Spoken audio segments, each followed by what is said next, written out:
Une parole de foi, une parole de vie, une parole d'espoir.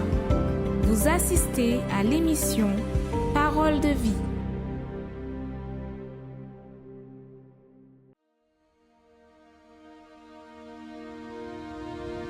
Des vies consumées par une série implacable d'épreuves.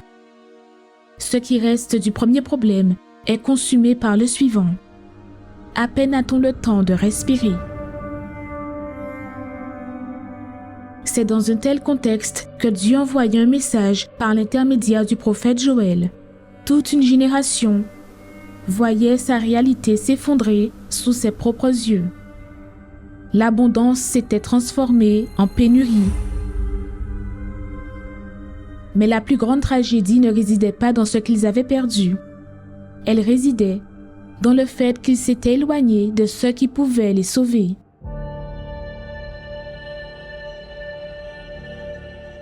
Le livre de Joël montre que les crises révèlent des vérités profondes que personne ne voudrait admettre. La responsabilité de ce qui arrivait n'incombait ni à Dieu, ni à la malchance, ni au hasard, mais au mauvais choix du peuple lui-même. Tandis que tous regardaient les conséquences, Dieu attirait l'attention sur la cause et indiquait une issue. Publier un jeûne, une convocation solennelle, assembler les vieillards, tous les habitants du pays, dans la maison de l'Éternel, votre Dieu, et crier à l'Éternel. Repentance, sincérité et remise dans un lieu, la maison de Dieu, sur la montagne de Sion. Un point de décision entre demeurer dans la même condition ou commencer un changement. À travers Joël, Dieu s'adressait à ceux qui étaient épuisés, à ceux qui avaient déjà tout essayé et avaient besoin d'une opportunité pour recommencer, mais qui ne comprenaient pas leur situation et ne savaient pas comment changer. C'est l'un des messages les plus marquants jamais transmis sur la restauration et la transformation. Et comprendre la volonté de Dieu pour ceux qui décident de retourner à lui, même si les difficultés ont consumé des années de leur vie. Il peut restituer ce que personne d'autre ne peut, même le temps lui-même. Car aussi difficile que puisse être la situation d'une personne, lorsque l'attitude change, l'histoire aussi peut changer. Déchirez vos cœurs et non vos vêtements, et revenez à l'Éternel votre Dieu, car il est compatissant et miséricordieux, lent à la colère et riche en bonté, et il se repent des maux qu'il envoie.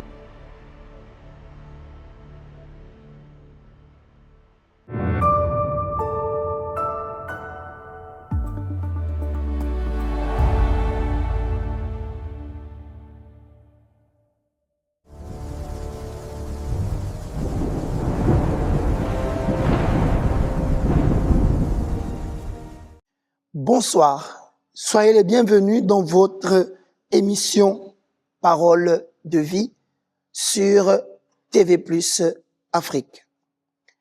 Vous savez très bien que cette émission vous est proposée par l'Église universelle du Royaume de Dieu. Aujourd'hui, nous sommes samedi et demain, précisément, c'est dimanche. Et cette semaine qui tire à sa fin dans l'Église universelle du Royaume de Dieu, c'est le dimanche de la décision. Vous avez pu le constater dans nos émissions précédentes avec les autres hommes de Dieu. Ils ont parlé à ce sujet. Et demain va être le grand jour. Le grand jour où vous allez décider, madame. Le grand jour où vous allez décider, monsieur. Vous allez constater que dans la vie, dans notre quotidien, dans tout ce que nous voulons, il est souvent important de prendre une décision. Lorsque quelqu'un dit vouloir se marier, tout commence par une décision. Lorsque quelqu'un dit vouloir voyager, ça commence par une décision. Lorsque quelqu'un dit oui, je veux faire un enfant, c'est une décision d'abord. Vous constaterez que dans tout ce que nous faisons, il est d'abord important que nous prenions la décision. C'est en prenant la décision, et cette décision, justement, va nous emmener à passer à l'action. Alors, j'aimerais déjà attirer votre attention, à vous, madame, à vous, messieurs, qui peut-être vous êtes en train de vivre une situation où vous êtes en train de traverser une situation difficile, sensible. Si c'est le cas pour vous, écoutez très bien, si et seulement si vous prenez la décision, je peux vous donner cette garantie. Cette situation difficile dans laquelle vous vous trouvez, peut-être dans la famille, dans le mariage, dans les projets, dans les activités ou dans un autre domaine, sachez-le, si vous prenez la décision, Dieu va vous accompagner afin que votre situation, votre histoire vienne à changer. Pour plus en parler, j'aimerais que nous prêtons attention à ce témoignage de vie d'une personne qui en réalité a pris la décision. Et en prenant la décision, Dieu n'est pas resté indifférent, il a opéré et il a agi. Et juste après, on y reviendra pour rentrer dans la parole de Dieu au nom de Jésus.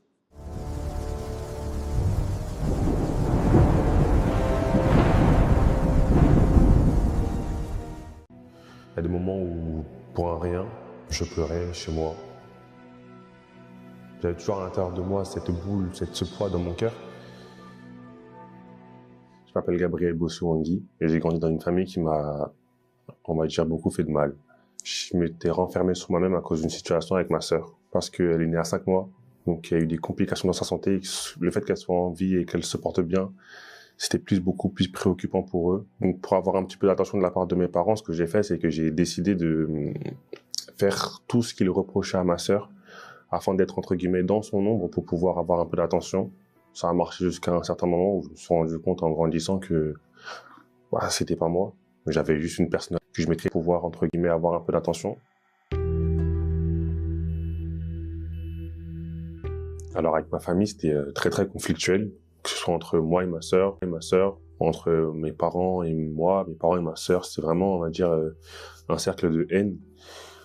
Personnellement, j'en suis déjà venu aussi en main avec mon père et ma mère, qui était pour moi, selon mon idée, à l'origine de toute la haine, de tout ce que j'avais de mal à l'intérieur de moi.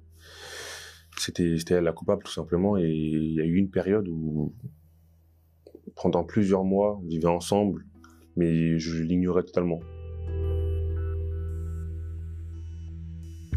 Si le bruit de pas m'énervait, quand j'entendais respirer, ça m'énervait. Je la regardais même plus dans les yeux.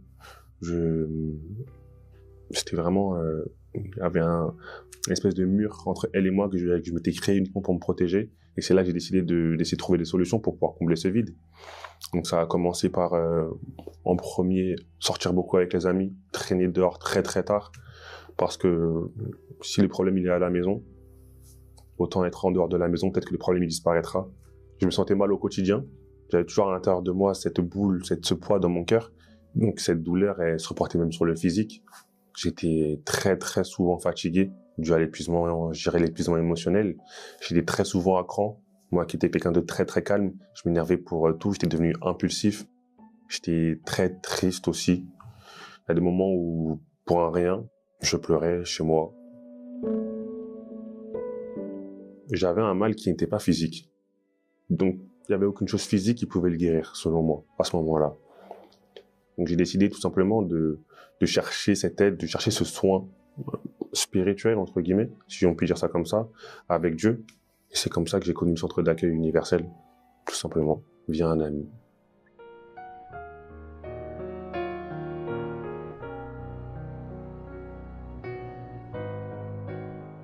Quand je suis arrivé en mai 2023, j'ai trouvé toutes les personnes qui étaient là heureuse, qui avait la joie que je cherchais, j'avais l'impression, très très accueillante avec moi. Et donc j'ai décidé de rester et de commencer à venir tous les dimanches. Quelques mois plus tard, j'ai commencé à venir la semaine, donc le mercredi, le vendredi. Dieu me parlait, il me disait « Pardonne à ta mère ». C'était une étape très compliquée pour moi parce que c'était elle qui, selon moi, était à l'origine de tout le mal que j'avais à l'intérieur de moi. J'avais encore beaucoup de haine, beaucoup de rancœur envers elle. Du coup, j'ai décidé de confier en Dieu. J'ai prié. J'ai dit à Dieu, prépare-moi pour aller lui demander pardon. Et également, prépare-la elle. Et arrivé un jour où Dieu m'a dit, c'est aujourd'hui. J'ai dit, ok, je suis rentré chez moi. J'ai eu une longue discussion avec ma mère. Et tout s'est très très bien passé à ma grande surprise. C'est la première fois que je faisais confiance à Dieu et ça a très très bien fonctionné.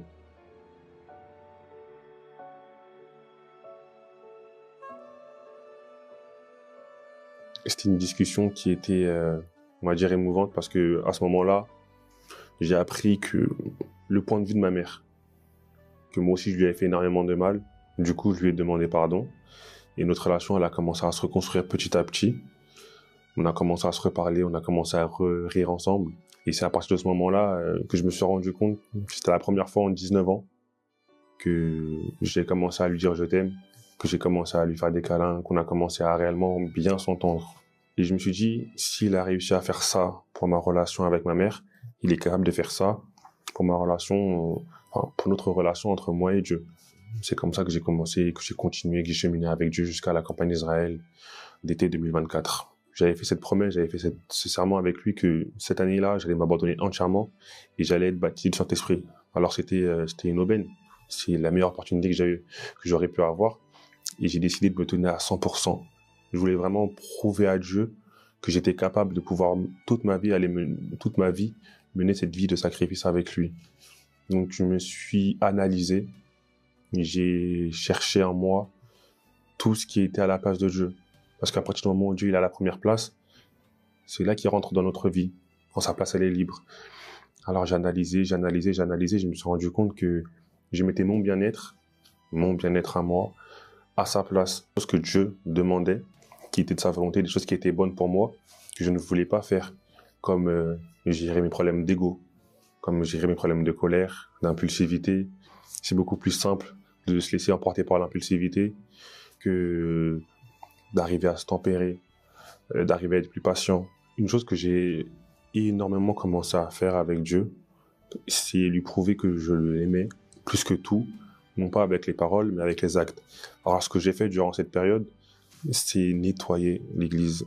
J'étais quasiment à la fin de chaque réunion, j'ai nettoyé les toilettes, parce que c'était pour moi, dans ce genre de petites choses, en réalité, qu'on peut prouver à Dieu qu'on l'aime. C'est en prenant soin de sa maison, c'est en s'investissant également à l'église, en s'investissant également au sein du groupe jeune de l'église. Je méditais matin et soir. Je recherchais beaucoup plus la présence de Dieu. Il y a même des fois où je sortais dehors pour pouvoir aller en dehors de mon cadre, m'isoler, pour pouvoir prier à Dieu, tout simplement lui demander de descendre sur moi. À la fin de la campagne, donc le dernier dimanche de la campagne, il y a eu le cheminement qui s'est passé et j'allais à l'église pour pouvoir faire mon sacrifice. C'était un dimanche. Sur le chemin de l'église, tout ce qui était à l'intérieur de moi a subitement disparu. J'avais un poids à l'intérieur de mon cœur qui me pesait, j'en parlais énormément à Dieu. Ça a disparu. C'était la paix, tout simplement, la joie, content et heureux pour rien. À ce moment-là, je me suis dit, c'est le baptême du Saint-Esprit. Est arrivé un dimanche où j'ai demandé la confirmation à Dieu. Alors sur l'autel, je prie, je demande à Dieu, mon Dieu, dis-moi si je suis ton enfant. J'ai pas envie de le ressentir par une quelconque émotion, mais vraiment que ce soit par ta parole. Alors, en descendant de l'autel, je m'assois, le pasteur de l'église nous demande de nous asseoir et d'ouvrir notre Bible. Et il ouvre la Bible dans un livre. Et le verset se finit par « Tu es mon enfant ». Il prend un autre livre, un autre chapitre, un autre verset. Et le verset termine par « Tu es mon enfant ». Et c'est à ce moment-là que j'avais compris que Dieu avait répondu à ma prière, que j'avais fait littéralement 2 minutes avant sur son autel. Et c'est là que j'ai su que Dieu m'a confirmé que j'étais baptisé du Saint-Esprit. À partir de ce moment-là, ce que je vois principalement comme grande différence, c'est la relation avec ma famille. J'étais beaucoup plus content de les voir. J'étais heureux, j'ai commencé à sortir de cet isolement, à sortir de cette solitude. J'étais beaucoup plus heureux. La paix de Dieu, elle est totalement différente que la paix qu'on peut ressentir dans le monde parce que c'est une paix qui est inexplicable tant qu'on ne l'a pas vécue. Moi, j'étais juste heureux. Je me levais heureux, je me couchais heureux. Moi qui, toute ma vie, avait vécu à cran, avait vécu triste, dans la haine, c'est comme si j'étais né de nouveau. Et c'est là que j'ai commencé à découvrir la vie, la vraie vie.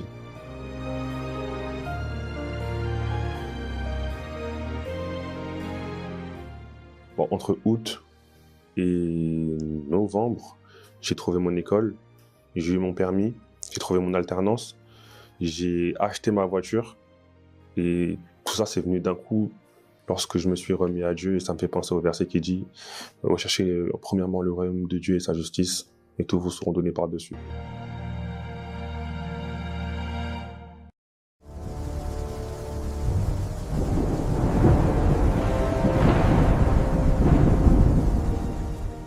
Très bien, mes amis.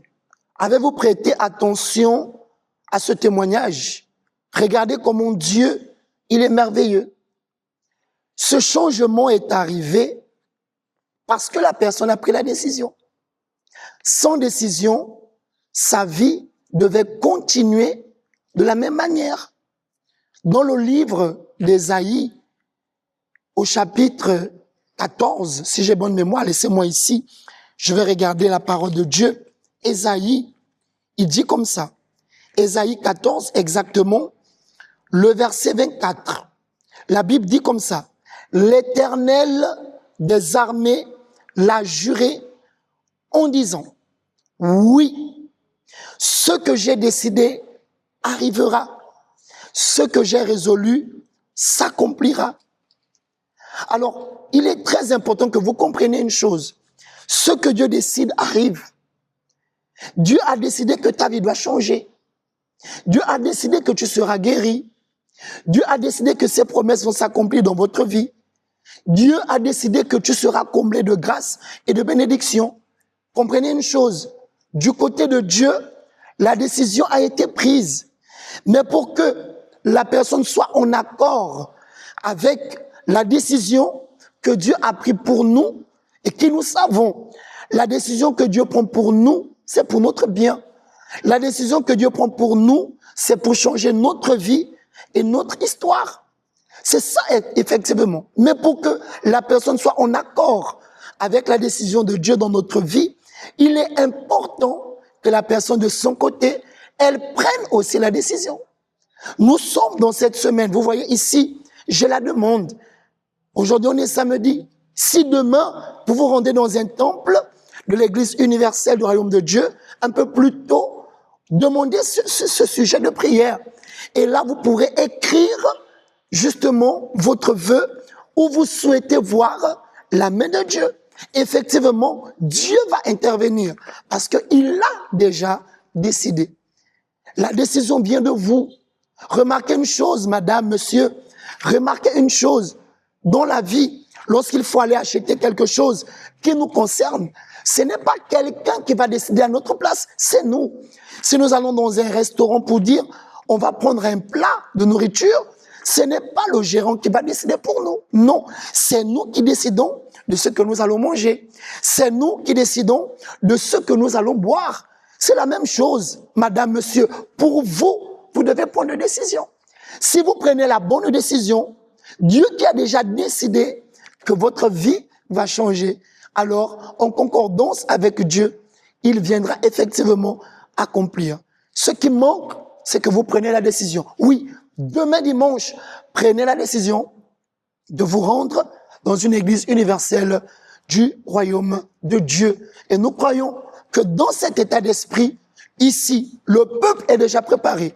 Dans chaque église universelle, les membres de l'église sont déjà préparés pour demain dimanche, qui va être le dimanche de la décision.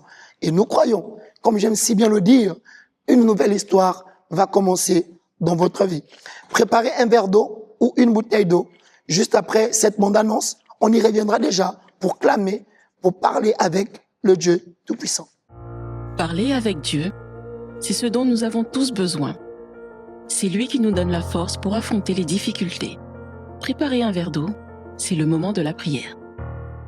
Notre Dieu et notre Père, nous remettons tous ceux et celles qui sont en train de suivre cette émission. Père éternel, nous venons te demander de venir agir, opérer dans la vie de cette personne qui peut-être est en train de traverser des moments difficiles. Mon Dieu, cette personne qui croit en toi et qui croit que tu es celui-là qui peut changer sa vie et son histoire. Mon Dieu, ne reste pas indifférent.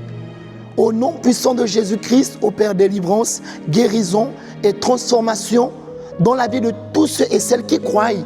Parce que mon Père, tout est possible par la foi. Alors cette personne qui croit agit dans sa vie. Cette personne qui croit change sa situation. Cette personne qui croit apporte la paix, la joie, la confiance, la certitude, la guérison totale. Mon Père, je bénis et je consacre cette eau dans les moindres molécules et particules. Et je crois qu'au moment où elle boira de cette eau, tu agiras au nom puissant de Jésus. De là où vous êtes, madame, monsieur, vous qui croyez, soyez bénis au nom du Père, du Fils et du Saint-Esprit. Amen. Et grâce à Dieu, buvez de cette eau et sachez-le, vous qui croyez, vous êtes déjà bénis. Demain, c'est le grand jour, le dimanche de la décision dans toutes les églises universelles du royaume de Dieu. Cette émission actuellement est réalisée ici à notre siège national à l'avenue de Cointé, derrière l'hôpital général. Ici à notre siège, comme dans toutes nos églises, le culte principal a lieu à 7h du matin et le deuxième culte a lieu à 10h. Sur ce, bonne soirée sur la chaîne TV+. Bonne nuit d'avance. Que le Dieu Tout-Puissant ne cesse d'agir dans votre vie. Surtout, regardez de l'avant, car le meilleur est à venir. L'Église universelle du royaume de Dieu, en vous aidant pour un nouveau départ. À la prochaine. Cénacle du Saint-Esprit au rond-point de l'avenue de Cointé, derrière l'hôpital général. Universel Glace à l'entrée de Michel Marie. Universel Eau Vendo à Cournam 2, après le marché. Universel Nzayon au rond-point de Nzayon, après la Bissig. Universel Kingele à l'entrée de Kingele. Universel Okala, juste après le magasin, tout à 1000 francs. Universel Plenoreti, en face de Gaboprix. Cellule du Cap, au premier campement entre le poste de contrôle et le marché Petit Akandé. Universel PK11, en face de l'entrée de Mélène. Universel Bongos, en face du château.